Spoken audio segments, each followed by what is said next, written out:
जानवर का निशान। तुम्हारे भगवान और मेरे भगवान, क्या तुम या मैं जानते हैं कि कौन ज्यादा ताकतवर है?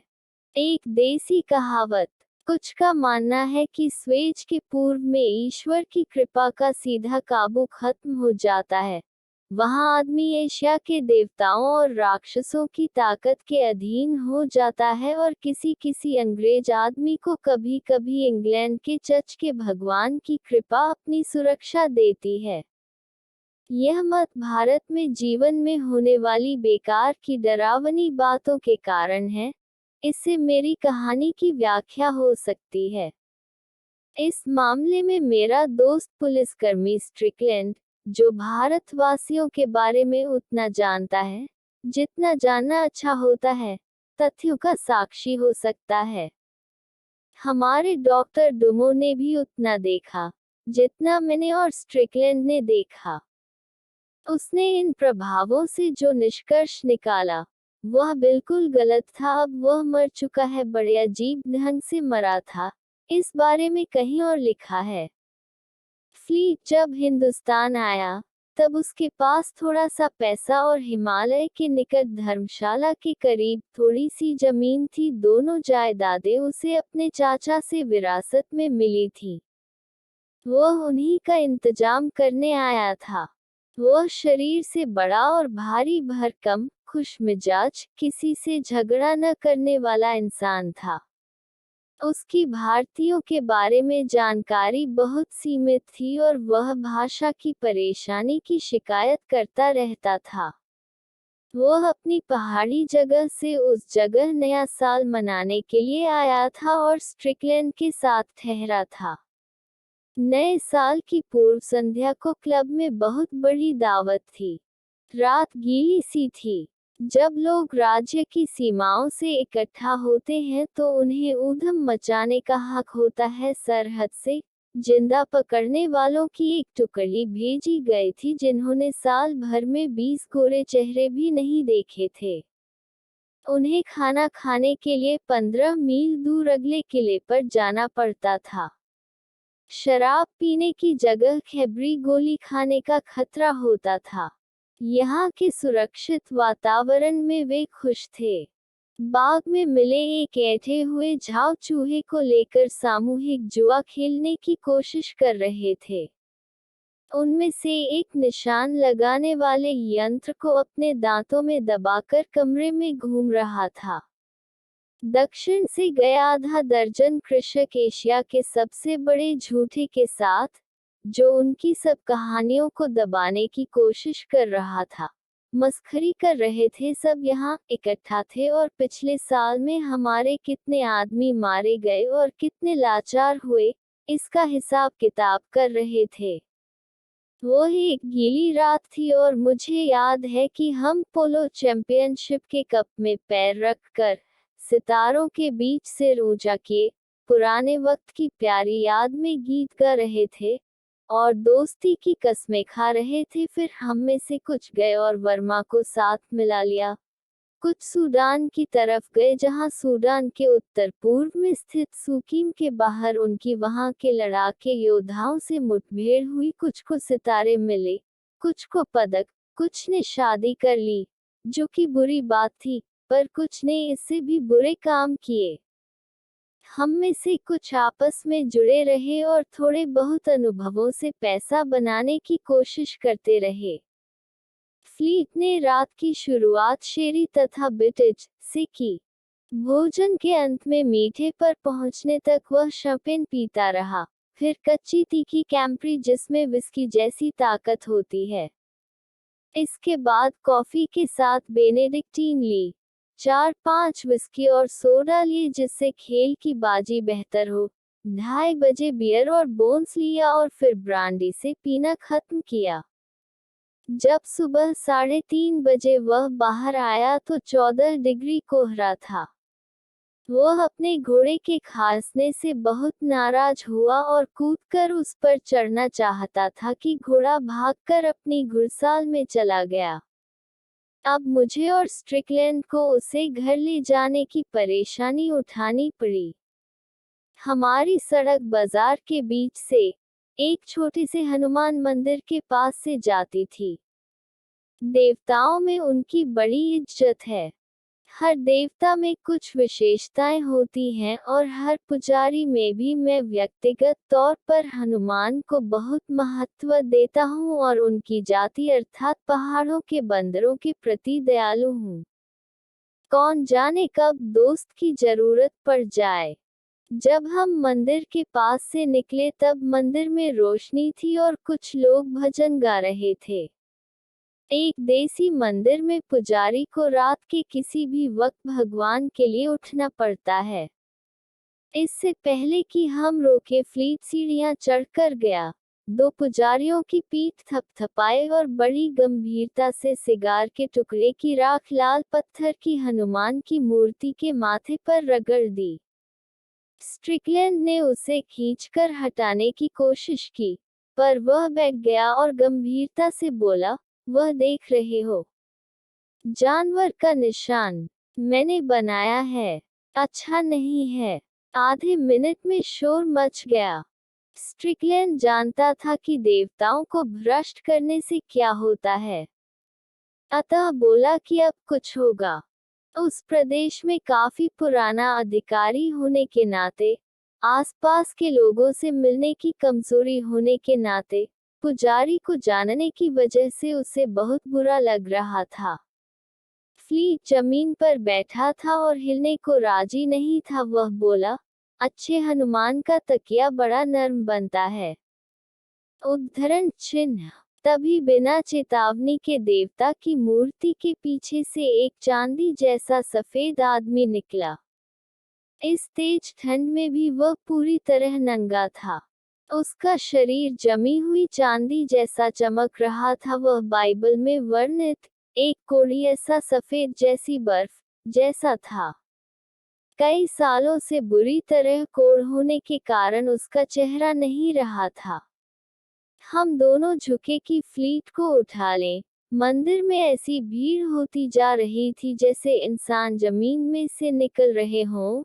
तभी हमारी बाहों के नीचे से ऊदबिलाव जैसा गुर्राता हुआ वह कोढ़ी आया, फ्लीट को कमर से पकड़ा और हमारे छुड़ाने से पहले उसने फ्लीट की छाती पर अपना सिर दे मारा। फिर वह एक कोने में चला गया और बैठा हुआ गुर्राने लगा। भीड़ ने सारे दरवाजे रोक दिए। पुजारी बहुत नाराज थे, पर कोढ़ी के पकड़कर मारने के बाद से थोड़ा शांत हो गए थे। कुछ मिनट की चुप्पी के बाद एक पुजारी आया और स्ट्रिकलैंड से शुद्ध अंग्रेजी में बोला, अपने दोस्त को ले जाओ। उसने हनुमान से जो करना था कर लिया, पर हनुमान ने अभी नहीं किया। भीड़ ने रास्ता बना दिया और हम फ्लीट को उठाकर सड़क पर ले गए। स्ट्रिकलैंड बहुत नाराज था। वह बोला, हम तीनों को छुरा मारा जा सकता था। फ्लीट को अपनी किस्मत सराहनी चाहिए कि वह बिना चोट खाए बच गया। फ्लीट ने किसी को धन्यवाद नहीं दिया। वह बोला कि वह सोना चाहता है। वह बुरी तरह नशे में था। हम चल दिए। स्ट्रिकलैंड चुप था पर बहुत नाराज था। तभी फ्लीट बुरी तरह कांपने लगा और पसीना पसीना हो गया। वह बोला, बाजार से तेज बदबू आ रही है। उसे अचरज था कि अंग्रेजों के घर के पास कसाईखाना कैसे मौजूद था। क्या तुम्हें खून की गंध नहीं आ रही है? उसने पूछा। आखिर हमने उसे बिस्तर पर लिटा दिया। तब सुबह हो रही थी। स्ट्रिकलैंड ने मुझे एक गिलास विस्की के लिए आमंत्रित किया। पीते पीते हम मंदिर में हुई गड़बड़ी की बात कर रहे थे। पूरी घटना ने उसे बुरी तरह परेशान कर दिया था। स्ट्रिकलैंड का काम देसी लोगों के हथकंडों का पूरा जवाब देना था। अगर उनका कोई काम उसे ताज्जुब में डाले तो उसे नफरत होती थी। अभी तक वह अपने काम में पूरी तरह सफल नहीं हुआ था, पर 15-20 साल में कुछ सफलता मिलने की उम्मीद थी। वह बोला, उन्हें तो हमें खत्म कर देना चाहिए था, पर उसकी जगह वे गुर्रा रहे थे। पता नहीं वे क्या चाहते थे। मुझे यह सब जरा भी अच्छा नहीं लगा। मैंने कहा, मेरे ख्याल से मंदिर की प्रबंधक समिति उनके धर्म का अपमान करने के जुर्म में हमारे खिलाफ कार्यवाही करेगी। भारतीय दंड संहिता में फ्लीट द्वारा किए गए जुर्म की सजा थी। स्ट्रिकलैंड ने कहा कि वह यही उम्मीद और प्रार्थना करता है कि वे ऐसा करें। लौटने से पहले मैं फ्लीट को देखने गया। देखा कि वह दाईं करवट लेटा हुआ, छाती की बाईं तरफ खुजा रहा था। सुबह 7 बजे, उदास, नाखुश और सर्दी से मारा मैं भी बिस्तर पर आ गया। 1 बजे मैं फ्लीट के सिर के दर्द के बारे में जानने के लिए स्ट्रिकलैंड के घर गया, क्योंकि मैं सोचता था कि उसका सिर बहुत दर्द रहा होगा। फ्लीट नाश्ता कर रहा था। वह बहुत ठीक नहीं दिख रहा था, पर उसका मिजाज ठीक था, क्योंकि वह रसोइये को ठीक नाश्ता न देने के लिए गालियां दे रहा था। एक आदमी ठंडी रात के बाद कच्चा मांस खा सके, यह अचरज की बात है। मेरे यह कहने पर फ्लीट हंस पड़ा। इस जगह अजीब मच्छर हैं, वह बोला। एक ही जगह पर वे मुझे बुरी तरह खा गए हैं। स्ट्रिकलैंड ने कहा, दिखाओ, कहाँ काटा है, शायद अब ठीक हो गया हो। जितनी देर में नाश्ता आ रहा था, फ्लीट ने कमीज खोली और हमें दिखाया। उसकी छाती पर बाईं तरफ चीते की खाल के से गोलाकार 5 या 6 बेतरतीब धब्बे थे, जो काले गुलाब के दुगने आकार के थे। स्ट्रिकलैंड ने देखकर कहा, सुबह ही गुलाबी थे, अब काले हो गए हैं। फ्लोट शीशे की तरफ भागा तथा उधर देखकर बोला, ये तो बड़े भयानक दिख रहे हैं। क्या हैं? हम कोई जवाब नहीं दे पाए। इतने में नाश्ता आ गया। चापें लाल और रसीली थीं। फ्लीट ने घृणास्पद ढंग से 3 निकाल ली। वह दाईं तरफ की दाढ़ों से चबा रहा था। मांस काटते वक्त उसका सिर भी दाएं कंधे की तरफ झुका था। खत्म करने पर उसने अपने अजीब व्यवहार के लिए माफी मांगते हुए कहा, मेरे ख्याल से मैं जीवन में कभी इतना भूखा नहीं हुआ। मैंने शुतुरमुर्ग की तरह निगल लिया। नाश्ते के बाद स्ट्रिकलैंड ने मुझसे कहा, कहीं मत जाओ, आज रात यहीं बिता लो। मेरा घर उसके घर से 3 मील भी दूर नहीं था, अतः उसका यह कहना बेवकूफी भरा लग रहा था। पर स्ट्रिकलैंड जिद करने लगा। वह कुछ कहने वाला था कि फ्लीट ने शर्मिंदगी से कहा कि उसे फिर भूख लग रही है। स्ट्रिकलैंड ने एक आदमी भेजकर मेरे घर से मेरा बिस्तर और घोड़ा मंगवा लिया। हम तीनों स्ट्रिकलैंड के अस्तबल की तरफ गए, ताकि घुड़सवारी के लिए जाने से पहले कुछ समय वहां बिता लें। जिसे घोड़ों से प्यार हो, वह उन्हें घंटों देखकर भी थकता नहीं है। और जब 2 आदमी वक्त काटने के लिए ऐसा कर रहे हों तो एक दूसरे से झूठ सच बोलते रहते हैं। अस्तबल में 5 घोड़े थे। जब हम वहां पहुंचे तो जो दृश्य था उसे मैं कभी नहीं भूल सकता। लगा कि जैसे घोड़े पागल हो गए हैं। वे जोर से हिनहिना रहे थे। ऐसा लग रहा था कि खूंटे उखाड़ देंगे। वे पसीने से नहा रहे थे, कांप रहे थे, मुंह से झाग निकाल रहे थे, डर से परेशान थे। स्ट्रिकलैंड के घोड़े उसे उतनी ही अच्छी तरह पहचानते थे, जितना कि उसके कुत्ते, इसलिए और अचरज हो रहा था। उनको इतना डरा हुआ और परेशान देखकर हम वहां से निकल आए। फिर स्ट्रिकलैंड मुड़ा और उसने मुझे बुलाया। घोड़े तब भी डरे हुए थे, पर हमें सहलाने दे रहे थे और अपना सिर हमारी छाती पर रख रहे थे। स्ट्रिकलैंड ने कहा, ये हमसे नहीं डर रहे। अगर आउटरेज घोड़े का नाम बोल सकता होता तो मैं उसे अपनी 3 महीने की तनख्वाह देने को तैयार हो जाता। पर आउटरेज गूंगा था। वह सिर्फ अपने मालिक से लिप सकता था, नथुने बजा सकता था, क्योंकि घोड़ों का बात करने का यही तरीका होता है। अभी हम अस्तबल में ही थे कि फ्लीट दोबारा वहां आया। उसे देखते ही घोड़े फिर डर से परेशान हो गए। इससे पहले कि वे हमें लात मारते हम वहां से भागे। स्ट्रिकलैंड ने कहा, ऐसा लगता है कि वे तुम्हें पसंद नहीं करते। फ्लीट बोला, बेकार बात, मेरी घोड़ी मेरे पीछे कुत्ते की तरह आती है। वह उसके पास गया। वह खुले अस्तबल में थी। जैसे ही उसने डंडा हटाया, वह आगे बढ़ी, फ्लीट को गिराया और बगीचे की तरफ भाग गई। मैं हंस पड़ा, पर स्ट्रिकलैंड को हंसी नहीं आई। वह दोनों हाथों से अपनी मूंछें इतनी देर तक खींचता रहा कि वे उखड़ने वाली हो गई।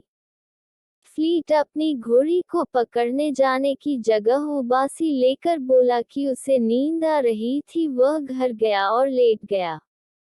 नए साल का दिन बिताने का यह बेवकूफी भरा ढंग था। स्ट्रिकलैंड गुरसाल में मेरे साथ बैठा रहा। उसने मुझसे पूछा कि मुझे फ्लीट के आचरण में कोई खास बात दिखी। मैंने कहा कि वह जानवर की तरह खा रहा था, पर उसका कारण यह हो सकता है कि वह पहाड़ों पर अकेला रहता है जहां हमारे जैसे और ऊंचे सभ्य समाज से उसका वास्ता ही नहीं पड़ता। स्ट्रिकलैंड को हंसी नहीं आई। मुझे लगता है वह मेरी बात सुन ही नहीं रहा था, क्योंकि उसका अगला वाक्य फ्लीट की छाती पर बने निशान के बारे में था। मैंने कहा कि हो सकता है किसी जहरीली मक्खी ने काट लिया हो या कोई जंग का निशान हो, जो अब दिखाई दे रहा था। हम दोनों ने यह जरूर माना कि वह देखने में अच्छा नहीं था। स्ट्रिकलैंड ने मुझे बेवकूफ कहा। वह बोला, मैं क्या सोचता हूँ, यह अभी नहीं बताऊंगा, क्योंकि तब तुम मुझे पागल कहोगे, पर हो सके तो अगले कुछ दिन तुम मेरे पास रहो। मैं चाहता हूँ कि तुम फ्लीट पर नजर रखो, पर जब तक मैं अपने नतीजे पर न पहुँचूं, मुझे कुछ नहीं बताना। मैंने कहा, लेकिन मैं आज रात को बाहर खाना नहीं खाऊंगा। स्ट्रिकलैंड बोला, मैं भी और फ्लीट भी, अगर वह अपना दिमाग न बदले तो। हम बगीचे में घूमते रहे और पाइप पीते रहे। जब तक पाइप खत्म नहीं हुआ, हम कुछ नहीं बोले, क्योंकि हम दोस्त थे और बोलने से अच्छी तंबाकू का मजा चला जाता है। फिर हम फ्लोट को जगाने गए। वह जाग रहा था और अपने कमरे में बेचैनी से घूम रहा था। हमें देखकर वह बोला, मैं कह रहा था कि मुझे कुछ और चापें चाहिए। क्या मिलेंगी? हम हंसे और कहा, जाओ, कपड़े बदल लो, पल भर में घोड़े आ जाएंगे। ठीक है, उसने कहा, मैं चलूंगा, पर चाप मिलने के बाद वह कुछ कम पकी होनी चाहिए। वह काफी गंभीर लग रहा था। 4 बजे थे। हमने 1 बजे नाश्ता किया था, फिर भी वह काफी देर से कम पकी चापें मांग रहा था। फिर उसने घुड़सवारी के लिए कपड़े पहने, बाहर बरामदे में गया। उसकी घोड़ी तो पकड़ी नहीं जा सकी, उसे पास नहीं आने दे रही थी। तीनों घोड़े बेकाबू हो रहे थे, डर से पागल। आखिर फ्लीट ने कहा कि वह घर पर ही रुकेगा और यही कुछ खा लेगा। स्ट्रिकलैंड और मैं घुड़सवारी के लिए निकले। हम सोच में डूबे थे।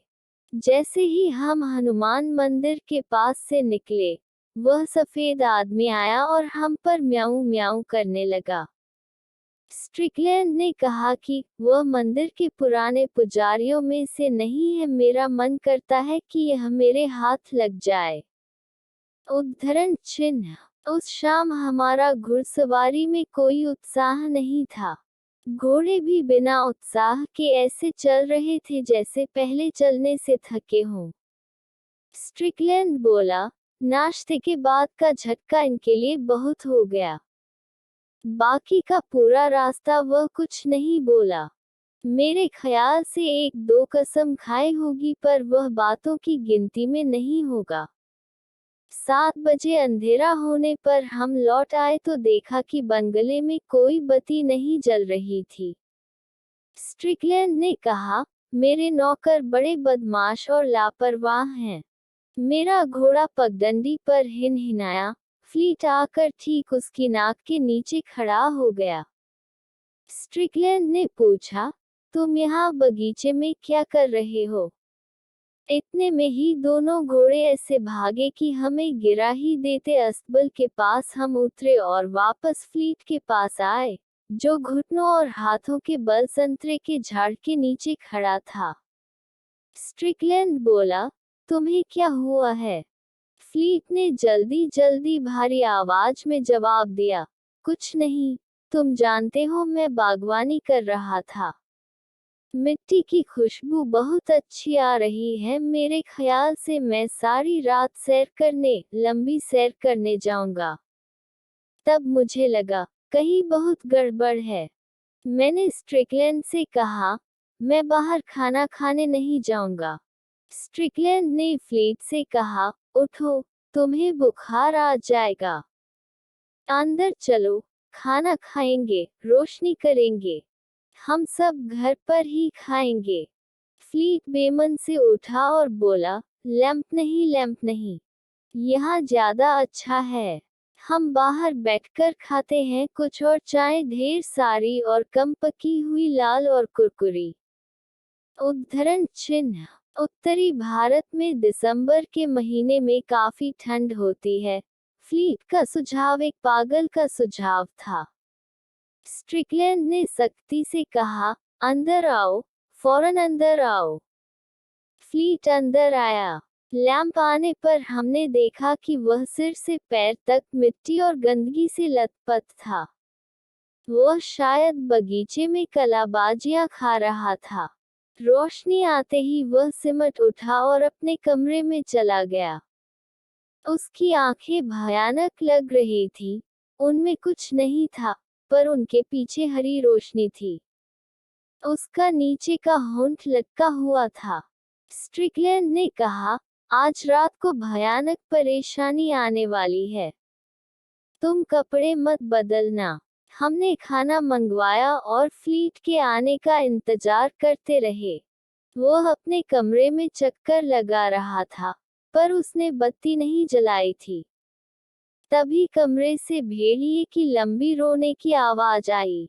लोग बाग खून ठंडा होने और बाल उखड़ जाने की बात बड़े हल्के ढंग से लिख या कह देते हैं, पर दोनों अनुभव बड़े भयानक हैं। उन्हें हल्के ढंग से नहीं लेना चाहिए। मेरा दिल ऐसे रुक गया, जैसे चाकू घुसा दिया गया हो। स्ट्रिकलैंड मेज पर बिछे कपड़े जैसा सफेद पड़ गया। एक बार फिर वही रोने की आवाज आई और खेतों के पार से उसका जवाब आया। इससे डर और बढ़ गया। स्ट्रिकलैंड फ्लीट के कमरे की तरफ भागा। मैं पीछे भागा।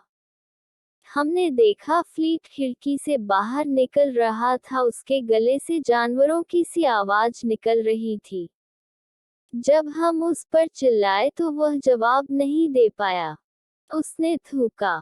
मुझे याद नहीं कि फिर क्या हुआ, पर मैं सोचता हूँ कि स्ट्रिकलैंड ने जरूर उसे जूते उतारने वाले लंबे उपकरण से मारकर अचंभे में डाल दिया होगा, नहीं तो मैं कभी भी उसकी छाती पर नहीं बैठ सकता था।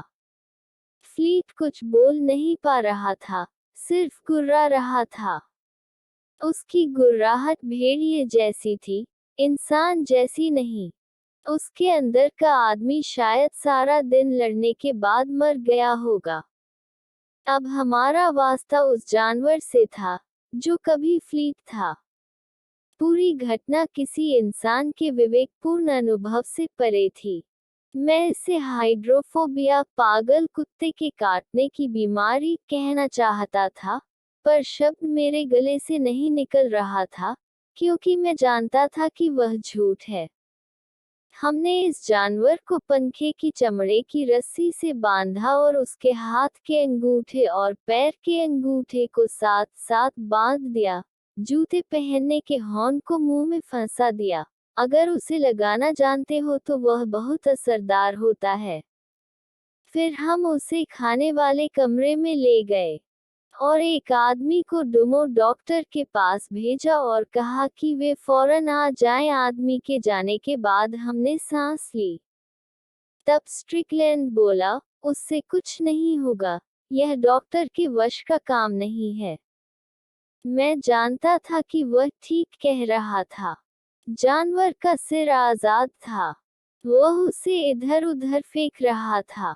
कोई कमरे में घुसता तो यही सोचता कि हम भेड़िए की खाल पका रहे थे। स्ट्रिकलैंड अपनी हथेली पर थोड़ी टिकाए बैठा उस जानवर को जमीन पर रेंगते हुए देख रहा था, पर कुछ कह नहीं रहा था। खींचातानी में उसकी कमीज फट गई थी और छाती पर बने काले निशान दिख रहे थे। वे छाले जैसे दिख रहे थे। हम चुपचाप बैठे देख रहे थे कि हमें बाहर कोई आवाज सुनाई दी। वह मादा ऊँट बिलाव की सी थी। हम दोनों खड़े हो गए और चाहे स्ट्रिकलैंड के बारे में नहीं पर अपने बारे में कह सकता हूँ कि मुझे लगा जैसे मैं बीमार हूँ, सच में शरीर से बीमार हैं। हमने एक दूसरे से कहा कि वह बिल्ली है। डुमो आया। मैंने कभी किसी व्यावसायिक आदमी को इस कदर डरा हुआ नहीं देखा।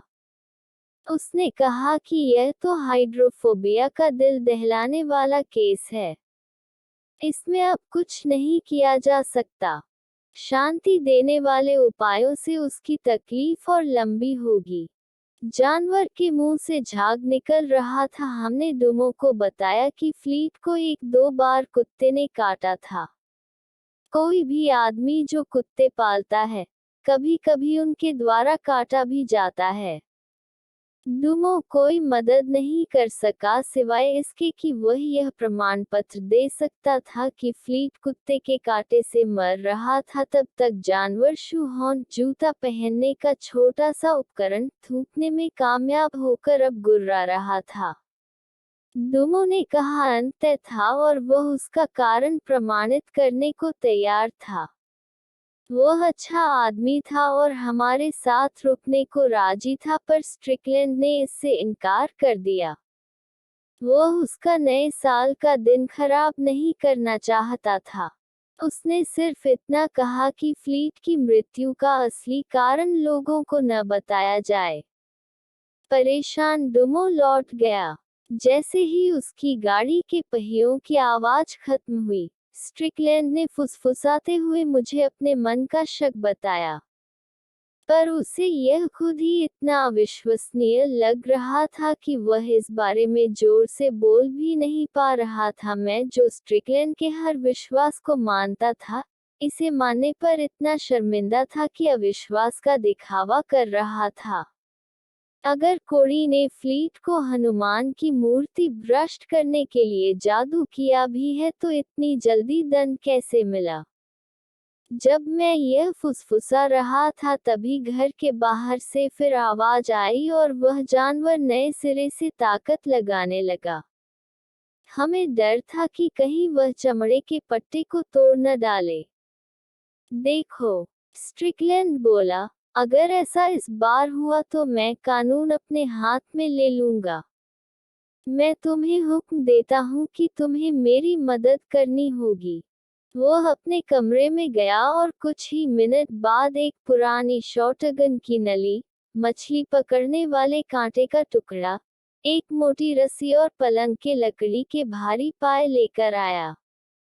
मैंने बताया था कि उस चीख के 2 सेकंड के बाद जानवर को दौरे पड़ते थे। अब वह कमजोर होता दिखाई दे रहा था। स्ट्रिकलैंड बड़बड़ाया, पर वह किसी की जिंदगी नहीं ले सकता। वह जिंदगी नहीं ले सकता।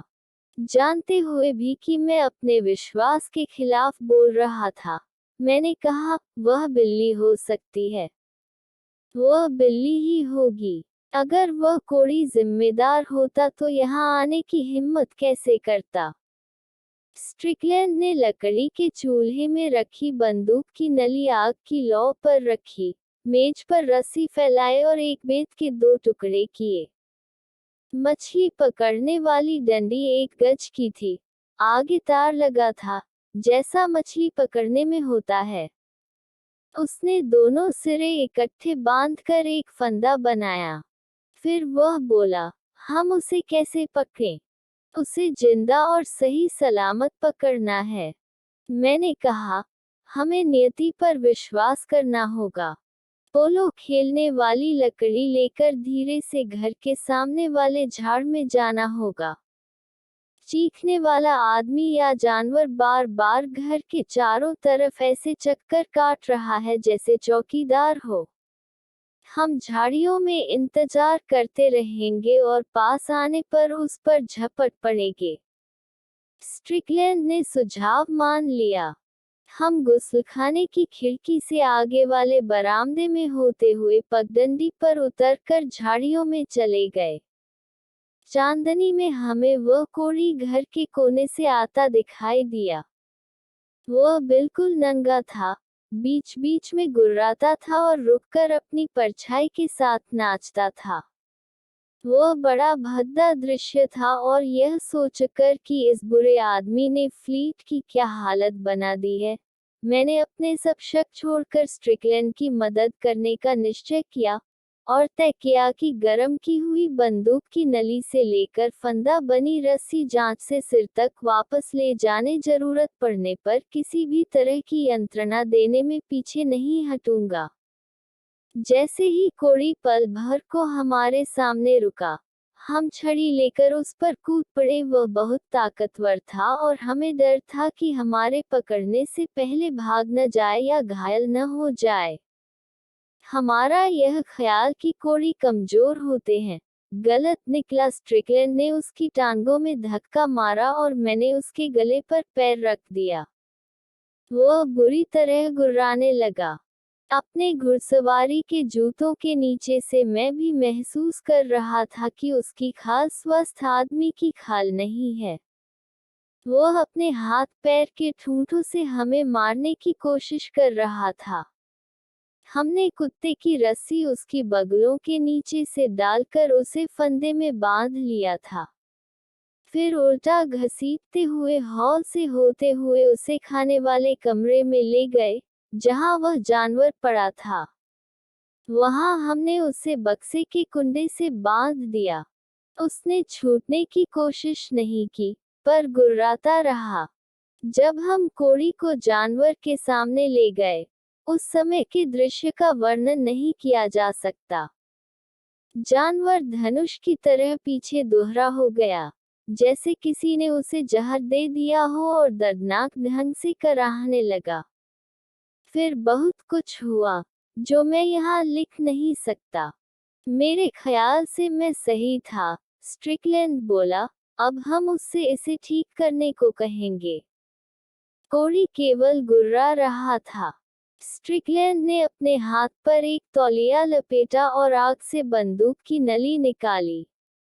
मैंने छड़ी का आधा हिस्सा मछली पकड़ने की डोरी के फंदे में डाला और आराम से कोड़ी को स्ट्रिकलैंड के पलंग के पाए से बांध दिया। अब मैं समझा कि कैसे आदमी, औरत और छोटे बच्चे तक एक चुड़ैल को जिंदा जलाते देखना सहन कर लेते हैं।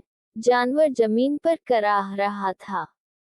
कोड़ी का चेहरा नहीं था, पर चेहरे की जगह जो पत्थर था, उस पर भयानक भाव गुजर रहे थे, बिल्कुल ऐसे जैसे लाल गरम लोहे पर गरमाई की लहरें खेलती हैं, उदाहरण के लिए बंदूक की नली।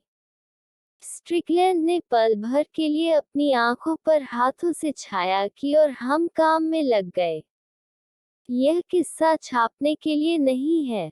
जब कोड़ी बोला, तब सुबह होने वाली थी।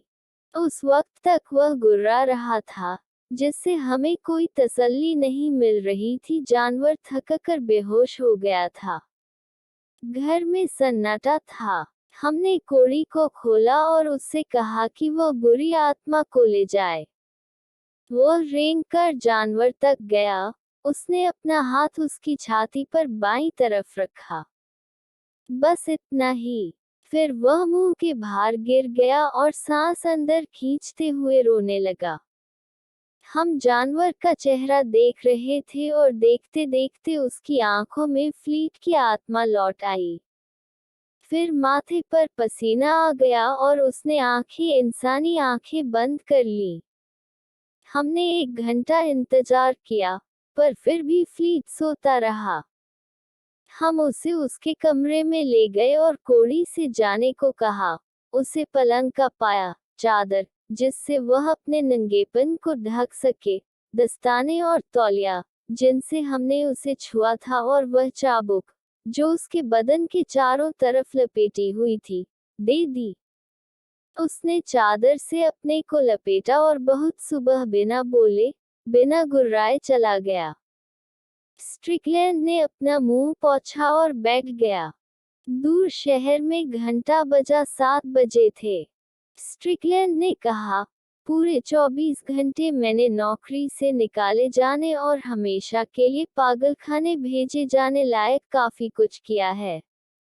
तुम्हें विश्वास है कि हम जाग रहे हैं? लाल दहकती बंदूक की नली जमीन पर गिरकर कालीन जला रही थी, उसकी गंध सच्ची थी। उस दिन सुबह 11 बजे हम दोनों साथ साथ फ्लीट को जगाने गए। हमने देखा कि उसकी छाती पर चीते की खाल जैसे जो काले धब्बे बने थे, वे गायब हो गए थे। वह थका हुआ और नींद में था, पर जैसे ही उसने हमें देखा तो बोला, ओह सत्यानाश, नया साल मुबारक हो। कभी शराब नहीं पीनी चाहिए। मैं मरने वाला हो गया था। तुम्हारी कृपा के लिए धन्यवाद, पर तुम आगे निकल गए हो। आज 2 तारीख की सुबह है। तुम पूरे 24 घंटे सोए हो। दरवाजा खुला। डॉक्टर डुमो ने झांका। वो पैदल आया था। उसने सोचा था कि हम फ्लीट को नीचे उतार रहे होंगे। मैं एक नर्स लाया हूँ, उसने कहा। मेरे ख्याल से वह जो जरूरत हो, कर सकती है। फ्लीट ने खुशी से भरकर बिस्तर पर बैठते हुए कहा, जरूर, अपनी सब न ले आओ। डॉक्टर गूंगा हो गया। स्ट्रिकलैंड उसे बाहर ले गया और समझाया कि शायद उसे बीमारी जानने में कोई गलती हो गई होगी। वह चुप ही रहा और जल्दी से चला गया। उसे अपनी व्यावसायिक इज्जत की फिक्र हुई होगी। स्ट्रिकलैंड भी बाहर चला गया। जब वह लौटा तो उसने बताया कि वह हनुमान मंदिर गया था।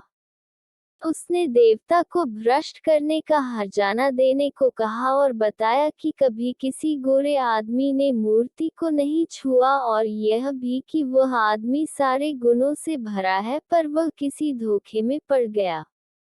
स्ट्रिकलैंड ने पूछा, तुम क्या सोचते हो? मैंने कहा, और भी बातें हैं, पर स्ट्रिकलैंड को मेरी इस उक्ति से नफरत है। वह कहता है कि मैंने इसके बहुत से प्रयोग से इसे घिसा दिया है।